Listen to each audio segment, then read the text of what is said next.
Hello and welcome back to Blue Tinted Glasses. It is time, thankfully, for another match preview. I say thankfully because Thank God, get me out of the international break. Oh man, it stinks. Three international breaks already this season, Doc. It's a joke, mate. The first two was really good. This last one, for some reason, just sucked. But I don't think we should get more into that, right? Let's focus on the real football. I'm excited, and I'm also a bit nervous. Actually, not just for the game, but for the press conference as well, because we have so many injuries, right, that we haven't gotten an update on in ages. Is Delasic ready? Is Nelson ready? Or what's the look with VK and the operation, right? We haven't been told about that until they posted it. Like so many players who I think have a part to play.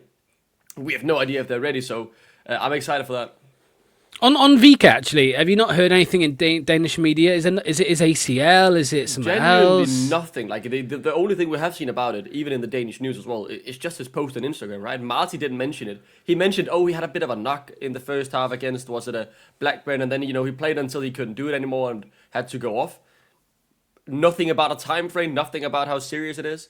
And I kind of feel the same with Nelson at this point, right? We don't know how serious that ankle issue is. Like an ankle can be a long time. It can also just be a bruise, and he's ready in a few weeks, over the course of this international break. So I'm really looking forward to that injury update to see what starting 11 we can even get out there.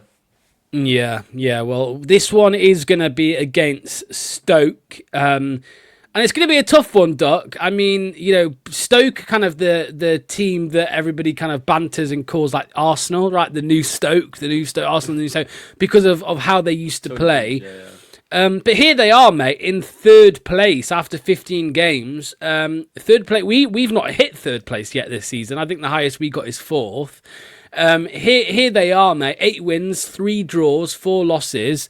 Their form has been a little bit inconsistent over the last few weeks, but it's not a bad position for them, is it, mate? Mark Robins as well, who obviously got sacked from Coventry, over a year ago now? About a year ago, yeah. I remember I was in London at the time with my mates, and we saw it in the news when we were eating breakfast at a bar. And I mean, apparently he's a pretty good manager, right? I mean, getting something out of Coventry is very impressive. Credit to Frank Lampard too, because how can you make anything happen in that shithole?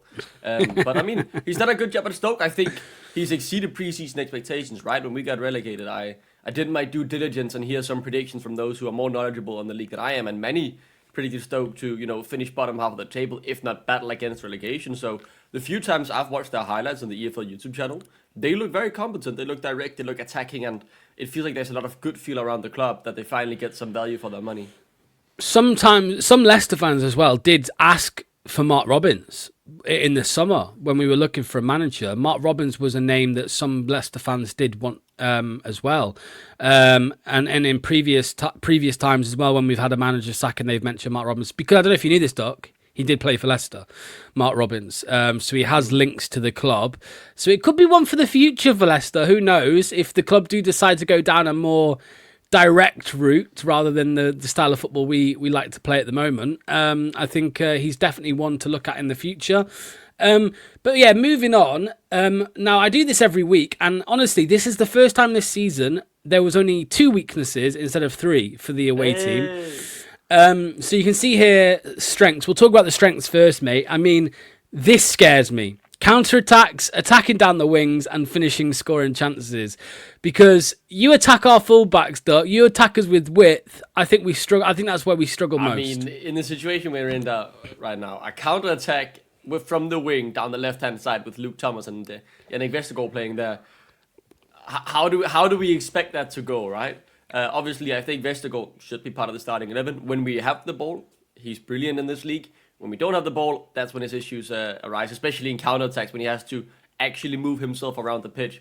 And with Luke Thomas likely being the left back, it could be Ricardo, right? He could go left back again, and then Hamza at right back. So maybe that will help a little bit. But I am a bit worried that their strength play very well into our weaknesses too. And we'll see. Hopefully we can keep them offside. Well, I was going to say, Duck, and our weakness. So you say their strengths play into our weaknesses. I think their weaknesses don't necessarily play into our strengths because avoiding offside. We're not going to play a hard line, right? Like we're not going to try to offside trap them because we can't take that risk. Because if they get it once, then it's a guaranteed goal with Vestergaard out of position. So Yeah, and I mean, you can't even make the argument that, okay, we should just try and play Ben Nelson and Caleb Okoli if Ben Nelson is still injured, right? Like, there isn't much flexibility in the team sheet, I feel, depending on the injury status. So, and this, I don't want to sit here and just, make excuses for Marty beforehand, but there might not be much flexibility in the team. I do believe Lewis Page is now back from the World Cup, right, U17, so he might be ready and play a role in the team, or at the very least in the squad. But, like, with the injury crisis we have at the moment, the places where we have options, they're all shit, or we only have one option who's then forced to play, and we'll see what decisions he makes. But I just fear there's not enough room to maneuver and adapt to Stoke. Yeah, I mean, as we can see here as well, they're not very good at stopping opponents from creating chances, but we're not very exactly. We're not very good at creating chances, are we? So, we'll talk about the lineup soon and see what what we can kind of put together and see what team we think would be best at creating chances. But moving on, this is their danger man, I think, at the moment, Devin Mubama. I mean, this guy, I think is going to have a bright future in football. Now, his return isn't amazing. It's not brilliant this season. I mean, 5 goals, 1 assist from 13 games. It's not too shabby though, and it's more than we've got going forwards at the moment. This is the one on loan from Man City, right, Doc? Yeah, I think it might be. I'm not 100% sure, to be honest. Yeah, I'm pretty sure this is the one who's on loan from. I'll just double check that. I'll just fact check it in real time. Devin Mubama, yes. So he is on loan from Man City. He's actually made one senior appearance for Man City. He has played a game. I do remember hearing his name. Yeah. I mean, again, I sometimes, after a Leicester game or whatnot, in a game week, watch a few highlights where the games have looked interesting on the EFL channel. And from the few Stoke games I've managed to watch there, obviously it is just the highlights, right? So all the whack is cut out, but he often finds himself in those highlights. He looks very rapid and energetic, which is something obviously you will fear if you are our defense, because pace is not really where we are accelerating, except for maybe one defender in Caleb Okoli. Ben Nelson's pretty fast too, but neither Luke Thomas, Ricky P, or Vestergaard's got those legs anymore, right? Yeah, I'm actually gobsmacked. I've just read that he was actually on loan at West Ham in 2023. He played 8 games for them in the Premier League, which surprised me. I didn't know that. But yeah, I mean, England under 21s, for example, Doc, he's played 5 games for England under 21s. And he's got 5 goals, and that's all this year, 2025. So 5 games, 5 goals for England under 21s. 13 games, 5 goals, 1 assist this season. He's a threat. He's quick. He's powerful. So that's one to watch, especially this weekend with them going direct, which I'm sure they will do. Moving on, now I wanted to bring this up. So this is what they're, as always, as we do every week, it's their best 11 based off the best performing players for each position in their team. So, Johansson, Duck. Now, I forgot this completely until Ross mentioned it on Monday. He is a former Leicester City academy player, the goalkeeper. He's very good. He's very good. I know in Sweden they were complaining that the former head coach, our inside man, Jon Dahl Thomason, who you might remember from coaching Blackburn, he moved over there. And obviously he was on an inside mission from Denmark to tear that national team apart. So he refused to start Victor Johannesson as they still have a chance of qualifying for the World Championship, but they did only get 1 point in their entire group stage. And I know the Swedes were yelling for him to start. And I think, from what I've seen of him and what I remember, he was also very good for, was it Rotherham when we were down there last? He's very good on the line, right? I don't think he's the best with the ball at his feet. But shot stopping, a bit like Daniel Iversen, he's very good at shot stopping, but not just the modern goalkeeper. But at this level, I mean, if you can get a good shot stopper, you'll happily take it, right? Yeah, I think when I say academy, I'll take that back. We signed him when he was young, but we signed him because he became a free agent. He left Aston Villa. Okay. But yeah, then he left us and went to Rotherham and he did very well. And now obviously he's at Stoke having a good season. And I think if I look at that, along with 2 other players, or 3 other players, he's the highest rated player this season. Johansson, Phillips. Phillips is a very, very good centre-back as well. At the back there for Stoke. Lewis Baker. Do you know Lewis Baker, Doc? Do you know who that is? No, I just think of that Theo Baker bloke when you say that name. Lewis Baker was honestly, mate, at one point meant to be the next big thing in football. He came through the academy at Chelsea. He won like youth FA Cups and youth Champions Leagues and stuff like that, and it just never worked out for him. But Never translated. yeah, but again, I mean, they're wide players. They have danger, mate. They have danger, and like you said earlier, it does worry me. Sorba Thomas is. Who's on the left there for Stoke? They have pace and they can hurt us with our fullbacks because even Ricardo. Aaron Cresswell too, right? That is Aaron Cresswell, right? Like the Aaron Cresswell. That is Aaron Cresswell. Wow, yeah, that is right. Yeah, he scored against us. I was going to say he scored against us the year we won the Premier League against when he was West Ham. He scored a very he was at West Ham goal for ages, right? Like that's what I remember him for, just being at West Ham for eternity. But for any of the Stoke fans watching, by the way, as well, I was watching a interview with him the other day, Cresswell, and he said that he had a few offers on the table this summer on where to go, and Stoke was one of them. And he was going on holiday. He was at the airport, and he bumped into a massive guy with a Stoke tattoo on his leg. And Cresswell said, "That's a sign. I'm signing for Stoke." That's what he said. I mean, it's gone pretty well so far, right? So maybe he's right. Yeah. He's not regretting it, that's for sure. Okay, let's talk about this, Duck. Now, we do have we do have Marty to talk about. Now, we obviously got a last minute or a late winner in our last game, thanks to Jordan James. As soon as I can't watch a game because I'm at my mum's birthday, we win a game. Yeah. Like, I haven't seen us win. I can't. What was the last time I saw us win? I almost can't remember. Must be Swansea 3-1. But nice to get 3 points on the board, right? It still keeps us in the mix because the Championship, it does have a very big mix as always, right? It seems to be very close to getting into the playoff spots or not. But obviously there's a points reduction coming our way. Is Marty's job safe? I think it's safe for now. I don't think with the announced approved communications and the rumored technical director, I don't see why you would sack your manager to then get a technical director in who will lead a new direction, because you're not going to be playing with an interim manager for 2 months unless you're losing every single game, like not scoring a single goal. So I think Marty's safe until the technical director comes in, and then that depends on where that is. So if they expect the technical director to come in let's say March, April, maybe they change it now or in a few weeks and say you have to play with this guy until the new season begins, right? If results don't improve, but I heavily doubt it with the current rumored changes. Do you think JJ did save his job? Do you think he was going to be sacked if we drew that game?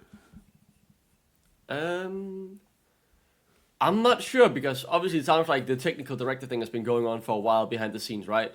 And again, if you're about to hire someone who will lay a new line or direction for the club, it all depends on what they're aiming for, right? In 1 or 2 months, I don't see why you would sack your manager to then, unless you've basically already gotten your man and they just haven't started that, and you can at the very least align with them about what you want, because there is no use in sacking him, hiring a new manager, and then a technical director saying, I don't really like this kind of football, this is not what Leicester will be in the next 10, 15 years, I want to try and sack him again. Like, financially speaking, it doesn't make any sense, and obviously for anyone else, right? So I think he's probably been giving a bit of a leash now, but if he doesn't improve drastically when the new technical director comes in, or before that, I think his job is all of a sudden very much at risk again.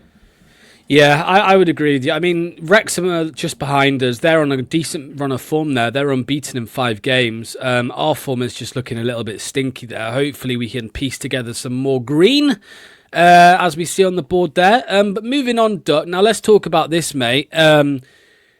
Now, this, again, similar to the Stoke one we saw, this is our best 11, okay, according to the match ratings from this season. Now, wow. I don't think it's far off, to be honest with you, because you look. I mean, Thomas, no matter what we think about him, he has played the most games. Victor's barely played, and when he did play, he wasn't great, I mean, right? He's played 90 minutes, right? And I think in total this season, I want to say. And he hasn't had any preseason. For half the time he played against Blackburn, he was apparently running around with an injury, right? Or a knock at the very least, which led to an operation. I think, we desperately need a new left back in January, because, VK's sounds like months at the very least from being back on the pitch, again, without any preseason. And Luke Thomas single-handedly losing the game against Millwall. So, I think it's all... It's okay, but I would prefer a few tweaks to this lineup before. Well, we know Begovic is going to be in there over Jakob. Do we know because that? I think, Is Jakub not ready yet? well, look, you might disagree with me, Doc. I think Begovic, if Jakob is just back, if he's only just come back, Martin might decide to stick with Begovic for now. Because Begovic has done well in those. I know he's conceded, a couple of goals, but I think he's done well. Yeah, I mean, again, I didn't see much of the Norwich game, right? I've only been able to watch the highlights after the game, and I didn't see much there. Maybe because Norwich didn't have too many chances, or they just weren't in the cut. Because again, I was away. He did make a couple good saves. He did Okay. make a couple good saves. Yeah. I mean, I think I still want Stelazic to start because he is the future. But I can understand, if he's on his way back, that you don't start him immediately to allow him to build a bit of fitness. But I mean, again, a lot here depends on the injury situation for me. I would prefer, like, if you look at this starting 11, obviously there is no, like, Aaron Ramsey won't be back for this game, no doubt about it. But if we could drag JJ back to his number 6-8 role, right, instead of Samare, and then Lewis Page is back from the World Cup now, I would much rather see him in the 10 than forcing JJ to play there, who we all think is better deeper down on the pitch, because he will still get in the box even if he is playing in the number 8 position, right? But other than that, I would be pleased with this lineup with the current situation. Well, I was going to say, mate, what about Jordan James in the 8 or the 6 here over Samare, and then Bobby Decord over Reed? But it is important to remember Bobby Reed has slightly injured, Jamaica. Yeah. No, so he has been playing for Jamaica. So maybe you see him there, mate, and Jordan, because we that's all we want to see, right? We want to see JJ in his natural position. Yeah, I don't think he's been horrible as a number 10 by any means. He works very hard, but it's just very clear he's playing out of position, right? And we now have, if JJ's, or if not JJ, if Deacon over Reed is now available still, you have two other options who I think should definitely be starting ahead of JJ in the number 10 position, so we can get the full potential out of him. For centre back, I would like to see Ben Nelson play, but obviously he's out with the ankle injury. I would like to soon see some more minutes from Marker. I don't think he got any against Norwich as well, right? He's been a bit on the bench after the turbulent period, and I can somewhat understand that because he hasn't been firing on all cylinders, and you're holding on to hope for a 16-year-old to be the one who makes the difference. That's not consistently going to happen because they lack consistency at that age. But I think it would be nice to see him get that 30 minutes off the bench or something in the next game and just remind us all why he's still here, right? I still think even when he wasn't the best the best form, he was still one of the better players on the team because he at the very least created something going forward. Yeah, no, I totally agree, mate. I totally agree. Well, knowing what Marty has done recently, we might see a Coley at right back, we might see Ricardo at left back, and we might see Fast there with Festival, something like that. I'm not sure, but I would agree with you, though. I think Jordan James there instead of Samari, and then another number 10, and I think that's probably our best 11 with the injuries. Okay, moving on then to the last one, mate, and of course we're going to ask for score predictions. Let us know in the comments down below. And by the way, sorry, I should say, by the time you're watching this, Marty's press conference should be coming soon, if not already out. I think it's around lunchtime today, so you'll know more than us right now as to who's available and who's not. But yeah, give us your score prediction in the comments below. Doc, what's yours, mate? I want to see a messy game. Or I would obviously like to see a 4-5-0 battering with the best team in the league confidence. But I think I want to see us win, so I'm going to go 3-2 to us. I think it's going to be chaotic. I think they'll get us a few goals on the break. And hopefully we'll see some quality finishing again. I think we struggle to create chances. We struggle to take the chances we create. Because in basically every game we have at least like 2 big chances we just often miss. So let's log in, let's finish a few good chances, and hopefully a wonder goal to seal it, and a 3-2 victory will give us some momentum, because this is still the big turnaround, right, with the new direction promised from top. So I hope the mood is better. I at the very least feel a bit more positive, even if the current injury situation and form is not good. I hope the players can feel that extra reassurance that the turbulence around the club might soon be calming down with a potential point deduction coming in as well over the next week, just settling down and then allowing us to actually start building towards the new look Leicester and stop thinking back to the financial ruin, relegation, back to back or whatnot, and just move on. Yeah, no, I agree, mate. I'm going for I've done this too much this season, but a 3-0 win. 3-0 3-0 Leicester. It will Leicester. happen once. Yeah. It will happen at some point, right? Surely. This is the time. This is the time. So as I said, everybody in the chat, in the comment section, give us your score prediction. Let us know. Oh, I did say as well. I think it was last time. I said I was gonna. Yeah, let me do this quickly. So I said before the Norwich game, whoever gets the right score prediction and first goal scorer will win the signed Yuri Tielemans card. And obviously, no one got it right. Steve was very close. He got the right first goal scorer, but not the right score. So, in the comment section, give us the score prediction and the first goal scorer. And if you win, the first person to get it right, I will send this out to. So yeah, I'll do it on Twitter as well on Saturday. So, cheers, Duck. Thanks for joining me, mate. Much appreciated. I know you're still grieving Denmark's loss, but I had to. Yeah, L's in the chat for Duck. Come on, mate. Come on. End it there. End the recording. Get me out. We'll see you all on Saturday for the watch along, and yeah, enjoy the rest of your days. Bye bye. No more 200 grand, but our new sponsors, The Beautiful Frame, have smashed it with this Jamie Vardy piece. It's unreal. They're a local Leicester business as well, which makes it even better. And not just City, they do prints for other clubs as well. So it's perfect if you are stuck for a birthday or Christmas present for one of your friends or family. Now, the best bit, they have sorted BTG viewers out with a discount. Just use BTG12 at checkout for money off. BTG12. Grab yours now at thebeautifulframe.com. The link is down below.